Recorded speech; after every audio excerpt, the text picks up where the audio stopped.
AGT Live 24/7. This is AGT Live 24/7. প্রদেশ কংগ্রেসের পক্ষ থেকে আমরা অভিনন্দন জ্ঞাপন করছি। আমার সাথে আজকে উপস্থিত আছেন প্রদেশ কংগ্রেসের অন্যতম সহসভাপতি, ত্রিপুরার শিক্ষক কর্মচারী আন্দোলনের একেবারে প্রবীণতম অন্যতম নেতৃত্ব শ্রী শান্তিরঞ্জন দেবনাথ মহাশয়। আমরা যে বিষয়টা নিয়ে আপনাদের আজকে দৃষ্টি আকর্ষণ করতে চাই সেটা হচ্ছে দেশের বর্তমান আর্থিক অবস্থার পরিপ্রেক্ষিতে আমাদের এই বাজেট অধিবেশনে গত শনিবার দিন দেশের অর্থমন্ত্রী যে বাজেট উপস্থিত করেছেন সেই সম্পর্কিত বিষয়ে দৃষ্টি আকর্ষণ করতে চাই। স্বভাবতই আমি আপনাদের থেকে একটু সময় চেয়ে নিচ্ছি, যেহেতু কতগুলি বাজেটের কতগুলি গুরুত্বপূর্ণ দিক সম্পর্কে আমাদের দৃষ্টিভঙ্গিটা একটু খোলাসা করে বলা প্রয়োজন। সে কারণে হয়তো খানিকটা আমি চেষ্টা করব যত সংক্ষিপ্তভাবে বিষয়টা উপস্থিত করা যায়, আমাদের যে বক্তব্যটা তুলে ধরা যায়, হয়তো খানিকটা সময় লাগতে পারে, তার জন্য আগেই আপনাদের কাছে ক্ষমা প্রার্থী।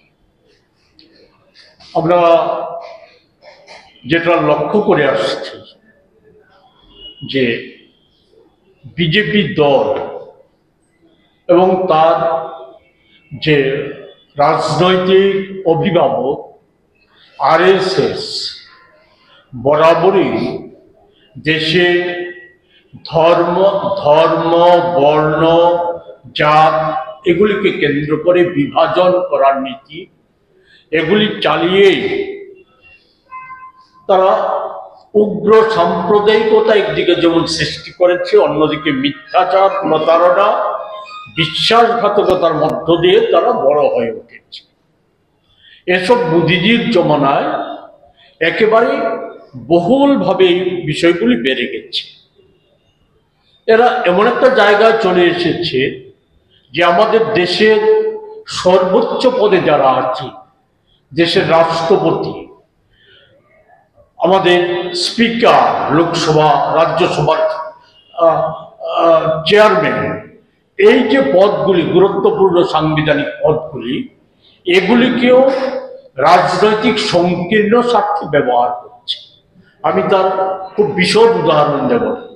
আমি শুধু বলবো যে আমাদের দেশে একজন আদিবাসী মহিলা রাষ্ট্রপতি, ওনাকে দিয়ে এই ধরুন গত প্রজাতন্ত্র দিবসে বা তার আগের বছরে যে জাতির উদ্দেশ্যে যে বক্তব্য ওনার মাধ্যমে প্রচারিত করা হয়েছে, বা এই বাজেট অধিবেশনের শুরুর সময়ে যে বক্তব্য ওনাকে দিয়ে প্রচার করা হয়েছে, ওনার বক্তব্যের সাথে আর একজন আরএসএস বা বিজেপি নেতা যে উগ্র হিন্দুত্ববাদী প্রশ্নে যে বক্তব্য উপস্থিত করে আসছেন দেখে তার সাথে খুব একটা পার্থক্য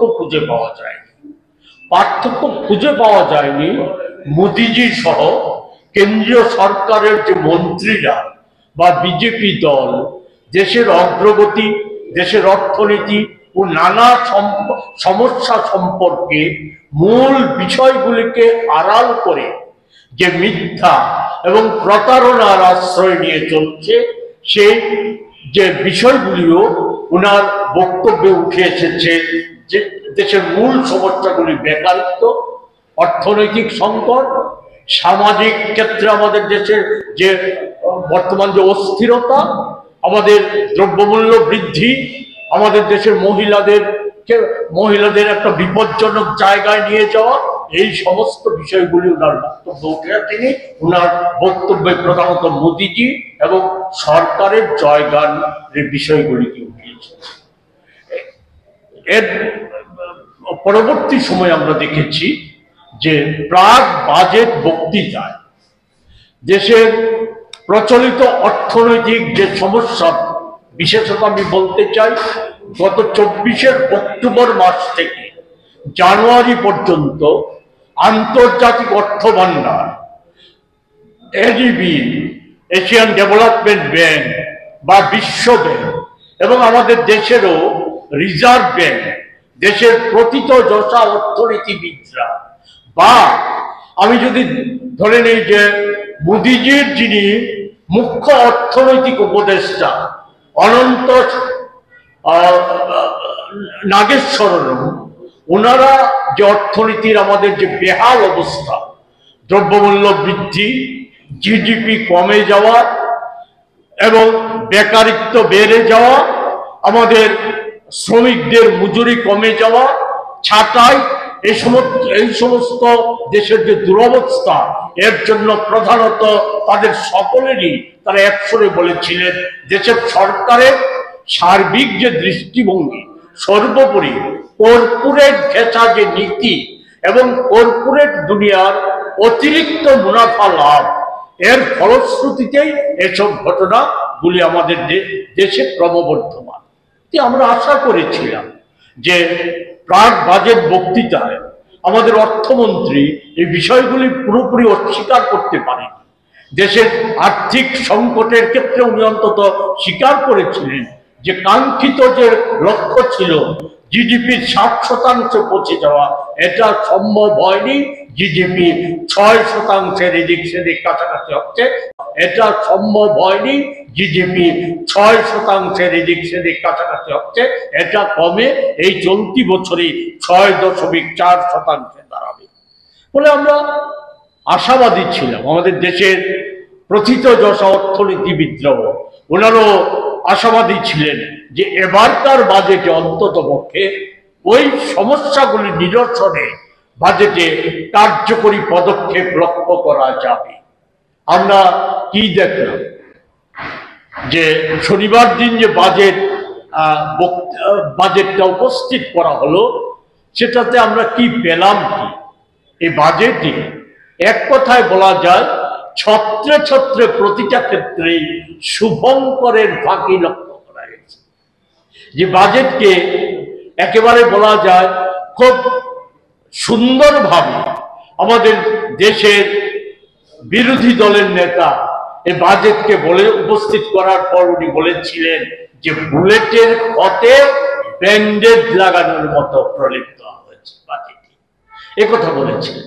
আমরা বাজেটে যদি দেখি যে যেটা নিয়ে বাহাবা পুরানোর চেষ্টা করছে, যে বাজেটে একটা মধ্যবিত্তদের একটা বিরাট ছাড় দেওয়া হয়েছে। কার্যত কি যে 12 লক্ষ টাকা পর্যন্ত বার্ষিক আয়কর মুক্ত করে দেওয়া হয়েছে।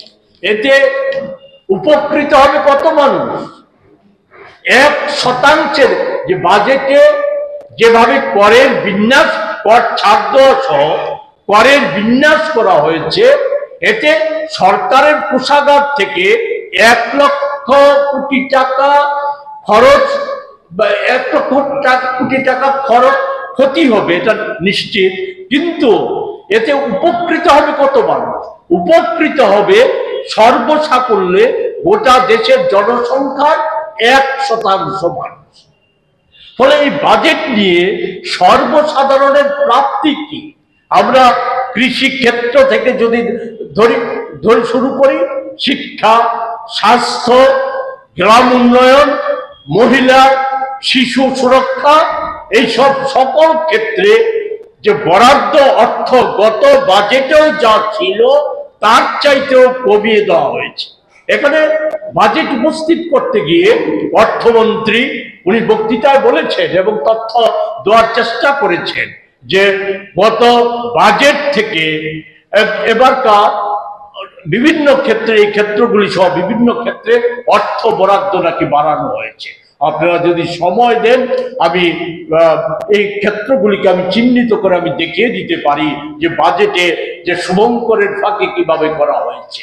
গত বাজেটে প্রস্তাবিত যে বাজেটটা ছিল বিভিন্ন ক্ষেত্রে সংশোধিত বাজেট আবার গ্রহণ করে সেই প্রস্তাবিত বাজেট থেকে টাকাটা বিভিন্ন ক্ষেত্রে কমিয়ে আনা হয়েছিল। এটা সবটা যোগ করলে পর 1,00,000 কোটি টাকার বেশি 2024-25 সালের অর্থবর্ষে যে বাজেট, সেই বাজেট থেকে কমিয়ে দেওয়া হয়েছিল এবং সেক্ষেত্রে সেখান থেকে বৃদ্ধি দেখানো হয়েছে। কার্যত 2024 সালে 24-25 অর্থবর্ষ থেকে এবার কোনো ক্ষেত্রেই তেমন বাড়েনি। উপরন্তু বলা যায় শিক্ষা, SC ST কল্যাণ সহ কৃষক কল্যাণ এবং অন্যান্য সরকারি খাতে যে ব্যয়, জনকল্যাণমূলক খাতে যে ব্যয়, সেই সমস্ত খাতে ব্যয় বরাদ্দ কমিয়ে দেওয়া হয়েছে। এবং এই ক্ষেত্রে যে বিশিষ্ট অর্থনীতিবিদরা এবং আমাদের দল, আমরা মনে করি যেটা চিরাচরিতভাবে মোদিজির সময়কালে যেটা আমরা দেখে আসছি, যে বাজেটটা অনেকটাই যে তাদের নির্বাচনী প্রতিশ্রুতির মতো হয়ে গেছে। নির্বাচনী প্রতিশ্রুতিকে মোদি সাহারা যেমন নিজেরাই বলেন জুমলা, বাজেটটাও অনেকটা এরকম হয়ে গেছে। পার্লামেন্টে অসত্য তথ্য পরিবেশন সহ বাজেটও সেটা একটা দায় থাকছে না, সরকারের কোনো দায় থাকছে না। বাজেটটা পরবর্তী সময়ে বাজেটটা কাটছাট করে দেওয়া হচ্ছে। আমরা তো আমাদের বলা হচ্ছে দেশটা যে অর্থনীতির ক্ষেত্রে নাকি তৃতীয় বৃহত্তম শক্তিশালী দেশ হয়ে উঠছে। 47 সালে মোদিজি বলে আমাদের দেশটাকে অর্থনীতির ক্ষেত্রে সর্বশ্রেষ্ঠ স্থান দখল করবে। এবং কার্যত কি আমাদের অর্থনৈতিক অবস্থা কি? অর্থনৈতিক অবস্থার যদি প্রকৃত চিত্রটা দেখেন, ক্ষুদ্রা করে দিয়েছে। টাকার দাম, ডলারের তুলনায় টাকার দাম কমতে কমতে আমাদের দেশে আজকে 86 টাকা 70 পয়সা এর মধ্যে ঘোরাঘুরি করছে। অথচ একটা সময় ছিল আমাদের দেশে স্বাধীনতার পরবর্তী সময় দীর্ঘদিন ডলারের সাথে টাকার দামের একটা যে স্থিতাবস্থা বজায় ছিল, সাযুজ্য ছিল। 80-র দশকের মাঝামাঝি সময়ে একটা সবাই জানেন যে ডলারটা আন্তর্জাতিক দুনিয়ার একটা সবচাইতে বেশি শক্তিশালী হয়ে উঠেছিল। এর ফলে আমাদের টাকার দামে তারতম্যটা অনেকটা বেড়ে গিয়েছে এবং তারপরেও একটা ধারাবাহিকতা ছিল। কখনো আমাদের দেশে ডলারের দাম 54-55 টাকার বেশি টাকা থেকে বেশি হয়নি। আমরা কি দেখেছি, আমাদের 14 সালে ডলারের দাম ছিল 55 টাকা, আর মোদিজির আজকে 10 বছর 5-6 মাসের শাসনকালে সে ডলারের দাম গিয়েছে আজকে যে জায়গায় এসে দাঁড়িয়েছে। কি বলবেন যে মোদি সরকার বা আমাদের দেশের বিজেপি নেতারা? সেই ডলারের দাম কমার তো কোনো লক্ষণ নেই। বলা হচ্ছে কিছুদিন আগে ওই বিজেপি দল থেকে বলা হয়েছিল ডলারের দাম নাকি একটা আন্তর্জাতিক সমস্যা। সেখানে ব্রাজিল সহ কয়েকটা অনুন্নত দেশের কথা উল্লেখ করে বলেছিল তাদের চাইতে নাকি আমরা ডলারের দামের ক্ষেত্রে ভালো জায়গায় আছি। কিন্তু ঘটনা কি তা? ঘটনা তা নয়। আমরা ডলারের দাম আজকে যে উন্নয়নশীল অধিকাংশ দেশের তুলনায় আমাদের দেশে ডলারের দাম অনেক বেশি। শুধু তাই কি, অর্থনীতির ক্ষেত্রে যে বলা হচ্ছে মোদিজি 26শে জানুয়ারিও প্রজাতন্ত্র দিবসে উনি বলেছেন যে আমাদের দেশে যে বিনিয়োগ এমন ভাবে বাড়ছে, বিদেশি বিনিয়োগ এমন ভাবে বাড়ছে যে আমাদের দেশের কাজের আর কোন রকম সংকট থাকবে না। যুব সমাজকে অগ্রাধিকার দিতে হবে, এক দেশ এক ভোট, এই বিষয়ে অগ্রাধিকার দিতে হবে। প্রকৃত ঘটনা কি? রিজার্ভ ব্যাংকের তথ্য হচ্ছে আমাদের দেশ থেকে বিদেশি লগ্নিকারীরা গত অক্টোবর থেকে জানুয়ারি পর্যন্ত প্রায় 14 লক্ষ কোটি টাকা সেখান থেকে তুলে নিয়ে গেছে, আমাদের দেশ থেকে তুলে নিয়ে গেছে। এরা বিনিয়োগ করছে চীনে, আমেরিকায়, তারা বিনিয়োগ বাড়াচ্ছে, আমাদের দেশে বিনিয়োগ বাড়াচ্ছে। শিল্প, কল কারখানা ইউপিএ সরকারের সময়কালের তুলনায় ইউপিএ সরকার সময়কালে 1 লক্ষ নতুন শিল্প কলকারখানা গড়ে উঠেছিল। মোদিজির বিকশিত ভারত বা মেক ইন ইন্ডিয়া এর ফলশ্রুতিতে আমাদের দেশে শিল্প কলকারখানা বন্ধ হয়ে যাচ্ছে, চাপ বন্ধ হয়ে যাচ্ছে। এর আগের পার্লামেন্ট অধিবেশনে সরকারের শ্রম দপ্তর থেকে যে তথ্য দিয়েছে সেগুলি কি? সেগুলি হচ্ছে আমাদের দেশের যে কুটির শিল্প, সে কুটির শিল্পগুলিতে বন্ধ হয়ে যাচ্ছে, ক্রমান্বয়ে বন্ধ হয়ে যাচ্ছে। এদের ক্ষেত্রে যে সমস্ত আগে যেভাবে ছিল, যে অবস্থায় ছিল, মোদীজির 8 সালে সে কুটির শিল্পের উপর গুরুত্ব আরোপ করা হয়েছিল। আর 8 সাল থেকে এই সময়ের মধ্যে গুলি কমছে, কর্মসংস্থান কমছে, বেকারিত্ব 6.1% ছিল ওই ইউপিএ সরকারের সময়, 9% ছাড়িয়ে গেছে। এই জায়গায় দাঁড়িয়ে সেখানে বলা হচ্ছে আমাদের দেশের অগ্রগতি হচ্ছে। আমি আর নির্বাচনে বিজেপি দল যাতে সুবিধা পায় সেই লক্ষ্যে উপস্থিত করা হয়েছে। দেশের বাজেটও বা বিভিন্ন সময়ও বিজেপির মূল লক্ষ্য দেশের সমস্যার সমাধান নয়, বেকারিত্বের সমস্যা নয়, কর্মসংস্থানের সুযোগ বৃদ্ধি নয়। তার মূল লক্ষ্য হচ্ছে ক্ষমতা দখল করা, তার জন্য প্রলোভিত করা, প্রলোভন না করলে পর জাত পাত ধর্ম বর্ণ নিয়ে বিভেদের সৃষ্টি করে সংখ্যাগরিষ্ঠ অংশকে যাতে ধর্মীয় উন্মাদনা, তাদের মধ্যে ধর্মীয় উন্মাদনা সৃষ্টি করে। আর যেভাবে আমাদের সাংবিধানিক প্রতিষ্ঠানগুলিতে আজকে মেরুকরণ করা হয়েছে, ধর্মীয় মেরুকরণ করে সেগুলিকে দখলে নেওয়ার চেষ্টা হচ্ছে, নির্বাচন কমিশনকে ব্যবহার করছে, সেগুলিকে ব্যবহার করে নির্বাচন কমিশন ধর্মীয় উন্মাদনা এইগুলিকে ব্যবহার করে ভোটের বৈতরণী পার হওয়াটাই তাদের কাছে মূল লক্ষ্য।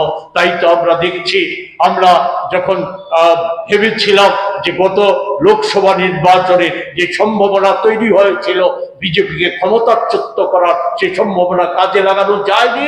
ওই ধর্মীয় উন্মাদনা সৃষ্টি এবং নির্বাচন কমিশনকে নগ্নভাবে ব্যবহার করার ফলে সেই সম্ভাবনাকে কাজে লাগানো যায়নি। আবারও আমরা আতঙ্কিত যে আবারও যে গোটা দেশে এই ক্ষেত্রটাকে তারা ব্যবহার করার জন্য আজকে আওয়াজ তুলেছে সকল কিছুর মধ্যে।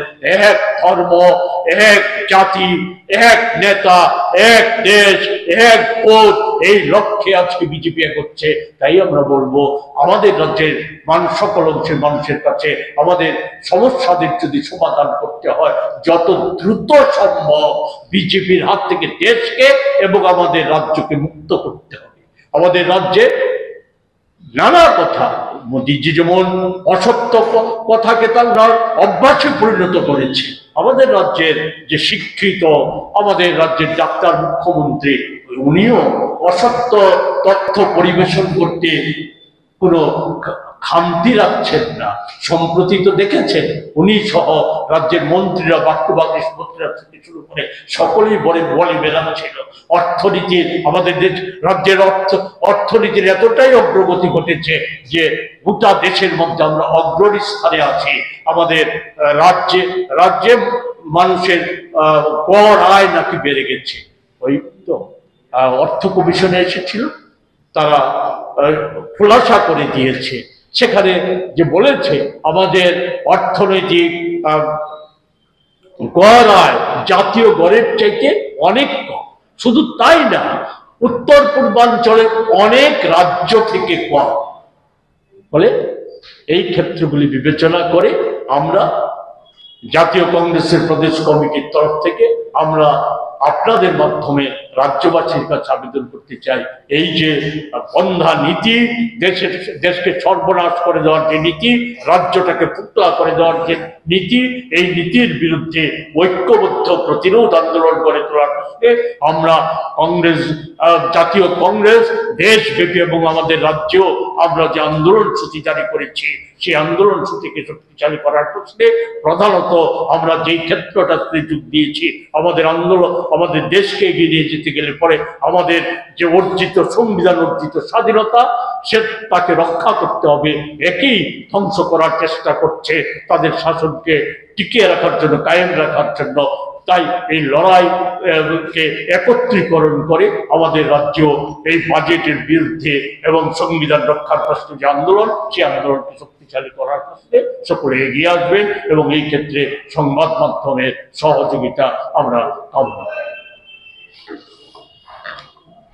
জায়গায় দাঁড়িয়ে আজকে আমাদের মূল্যায়ন করতে হবে যে দেশটা কোথায় গিয়ে দাঁড়াচ্ছে, এ থেকে আমরা কি করে বেরিয়ে আসতে পারি। আমরা তো লক্ষ্য করছি যে আমাদের এই দেশবাসীকে বারবার বিভ্রান্ত করা হচ্ছে। এটা যে এই বাজেটটাও, এই বাজেটের ক্ষেত্রে আপনারা দেখবেন প্রধানত এই বাজেটে দেশের সমস্যাদি সমাধানের প্রশ্নে কোনো নজরই দেওয়া হয়নি। এই বাজেট তো একটা প্রতারণার দলিল ছাড়া আর কিছু নয়। এই বাজেটের মধ্য দিয়ে দেশবাসীর প্রতি বিশ্বাসঘাতকতা করা হয়েছে। কর্মসংস্থানের কোনো বিষয় রাখা হয়নি। সেখানে বলা হচ্ছে যে ওই ক্যান্সার চিকিৎসার ক্ষেত্রে কিছু সুযোগ সুবিধা বৃদ্ধির কথা বলা হচ্ছে, যে বাজেটে নাকি স্বাস্থ্য ক্ষেত্রে গুরুত্ব আরোপ করা হচ্ছে। কিন্তু আমি বেশি উদাহরণ দেব না, 36টা ওষুধের দাম কমানোর কথা বলা হয়েছে। কিন্তু আপনারা তো সবাই অবগত আছেন গত 1.5 বছরে জীবনদায়ী ওষুধ সহ নানা ওষুধের দাম 100% বাড়ানো হবে। 36টা ওষুধের দাম কমানোর পরিপ্রেক্ষিতে আমি গত পরশু দিল্লির একটা 31 বছরের মহিলা, ওনার অভিজ্ঞতা বলেছেন, ওনার একটা বিশেষ রোগে উনি আক্রান্ত, ওনার বছরে ওষুধ লাগে 72 লক্ষ টাকা। সে জায়গায় 36টার মধ্যে ওনার ওষুধ দেওয়া আছে। উনি বলেছেন সে ওষুধটা আনার ক্ষেত্রে সরকার ছাড় দিয়েছে বহির করে 10%। এই ছাড় আমাকে আমার কতটা কাজে লাগবে, কার্যত এই ছাড় পাবো কিনা এটা নির্ভর করে ওষুধ কোম্পানির মালিকদের উপর। সেখানে এই ছাড়টা না দিয়ে সরকার যদি বিকশিত ভারতের কথা বলছে, বিকশিত ভারতে সেই ওষুধটা আমাদের দেশে তৈরি করার জন্য আজকে উদ্যোগ নিতে, সেই ওষুধগুলি 36টা ওষুধ যেগুলি বিদেশ থেকে আমদানি করতে হতো অধিকাংশই সেগুলি যদি নিত তাহলে তো দেশের মানুষ উপকৃত হতো। সেই স্বাস্থ্য খাতে আমাদের যে পরিকাঠামো গড়ে তোলার ক্ষেত্রে 1 টাকাও তো বরাদ্দ করেনি। আমাদের দেশে যে আজকে সরকারি চিকিৎসকদের যে সংকট সর্বত্র, শুধু আমাদের রাজ্যে নয় গোটা দেশেই সেই অবস্থা বিরাজ করছে, সেই তার দূরীকরণের জন্য 1 টাকাও বরাদ্দ হয়নি। শিক্ষা ক্ষেত্রে বরাদ্দ কমিয়ে দেওয়া হয়েছে। এই যে বিষয়গুলি সেগুলো উঠে এসেছে, সেই জায়গায় দাঁড়িয়ে আমরা আমাদের রাজ্যের কথা যদি দেখি, আমাদের রাজ্যের মুখ্যমন্ত্রী এই বাজেটকে বলেছেন ইউনিক বাজেট। আমি বলি আমাদের দেশবাসীর যেমন প্রাপ্তির কথা শূন্য, আমাদের রাজ্য আমরা কি পেলাম উত্তর পূর্বাঞ্চলে। সেখানে এর কিছুদিন আগে এনএসির বৈঠক পেয়ে গেল, অনেক বড় বড় কথা শুনেছি। আমাদের ডোনার মন্ত্রকে কার্যত বৃদ্ধি পেয়েছে। বাজেটে বরাদ্দ যেটা বাড়ানো হয়েছে 0.25% বরাদ্দ বাড়ানো হয়েছে মাত্র গতবারের চাইতে। সেই জায়গায় আসামে আপনারা দেখেছেন যে একটা বড় কারখানা সহ আসামের 3টা এডিসির ক্ষেত্রে 200 কোটি টাকা বরাদ্দ দিয়েছে। ভালো কথা, আমরা সাধুবাদ জানাই, এটাকে সমর্থন করি। কিন্তু ত্রিপুরার এডিসি কি অপরাধ করেছে? ত্রিপুরা এডিসির জন্য তো 1 টাকাও বরাদ্দ করেনি। শুধু কি তাই, আজ থেকে 2 বছর আগে সম্ভবত আগে আমাদের দেশের অর্থমন্ত্রী রাজ্য সফরে এসেছিলেন। সেখানে উনি বলেছিলেন যে 1300 কোটি টাকা এডিসি এলাকার উন্নয়নের জন্য কিছু দিনের মধ্যে চলে আসবে, উনি ঘোষণা দিয়ে গিয়েছিলেন।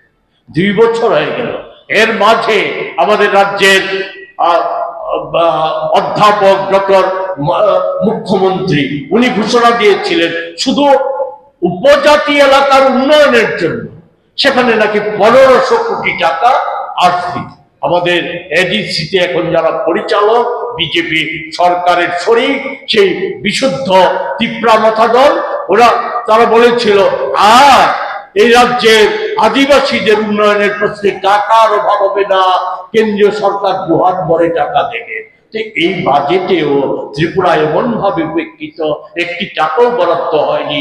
ত্রিপুরার দীর্ঘদিনের দাবি গ্যাস, পর্যাপ্ত গ্যাস আছে, একে ভিত্তি করে শিল্প কল কারখানা করা, বিশেষত আমাদের সার কারখানা করা, এগুলি সম্পর্কে একটি শব্দ শোনা যাচ্ছে না।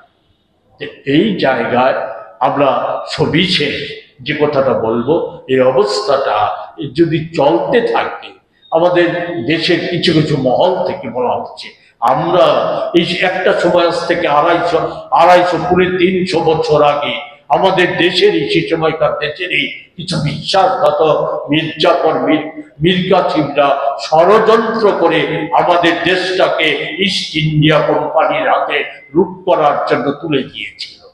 আজকে যেভাবে বিজেপি বা বিশেষত মোদি এই বাজেটের মধ্য দিয়েও প্রমাণ করেছে যে ওনার আসল সখা হচ্ছে, আসল লক্ষ্য হচ্ছে আমাদের দেশের কর্পোরেট জগৎকে ধনী থেকে আরো ধনী করা।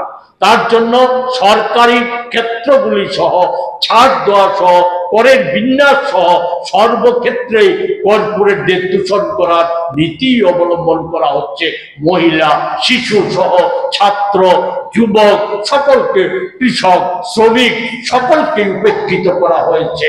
সেই জায়গা, সেক্ষেত্রে আশঙ্কিত আমরা এই দেশটা আবার অর্থনীতির পরাধীনতার শৃঙ্খলে আবদ্ধ হয়ে না যায়। তার জন্যই আমরা এই যাচ্ছে এখান থেকে দেশবাসীর উদ্দেশ্যে আমাদের জাতীয় কংগ্রেস, আমাদের নেতা রাহুল গান্ধী, বিরোধী দলের নেতা, দেশবাসীকে ঐক্যবদ্ধ করার চেষ্টা করছে। আমরা এই রাজ্যের সমস্ত অংশের মানুষকে, জাত, ধর্ম, বর্ণ নির্বিশেষে সকলকেই বলবো ভেবে দেখার জন্য। এই বাজেট যেমন বিহার নির্বাচন বা দিল্লি নির্বাচনে বিজেপি দল যাতে সুবিধা পায় সেই লক্ষ্যে উপস্থিত করা হয়েছে। দেশের বাজেটও বা বিভিন্ন সময়ও আমাদের তো এমনিতেই এখন যে কর্মসূচিটা আমাদের রাজ্যে চলছে সেটা হচ্ছে আমাদের জয় বাপু, জয় ভীম, জয় সংবিধান। একে কেন্দ্র করে এই মানে ধারণাকে যাতে আমরা আরো পুষ্ট করতে পারি, সংবিধান রক্ষার যে লড়াই, সেই লড়াইয়ে ব্যাপক অংশের মানুষকে সামিল করতে পারি, সেই লক্ষ্যে আমাদের যে রাজ্যের যে সমস্ত শাখা সংগঠনগুলি আছে, সেই শাখা সংগঠনগুলির তাদের নিজস্ব দাবি দেওয়ার সাথে সাথে এই দাবিতেও আমরা রাজ্যব্যাপী আন্দোলনের কর্মসূচি গ্রহণ করেছি। কনভেনশন থেকে আগামী 9 তারিখ আমাদের যে দেশের যে অনগ্রসর শ্রেণী আছে, সেই অনগ্রসর শ্রেণীদের যে সংগঠন, সেই সংগঠনের কনভেনশন আছে তেলিয়ামুড়াতে এবং ধর্মনগরে, সে কনভেনশন আছে। তার সাথে সাথে আগামী 16 ফেব্রুয়ারি আমাদের কৃষক এবং শ্রমিকদের যে সংগঠন আছে সেই অংশের মানুষদের নিয়ে আমাদের কনভেনশন আছে 16 তারিখ তেলিয়ামুড়াতে। ওই দুটো কনভেনশন থেকেও আমরা আন্দোলন সূচি গ্রহণ করব।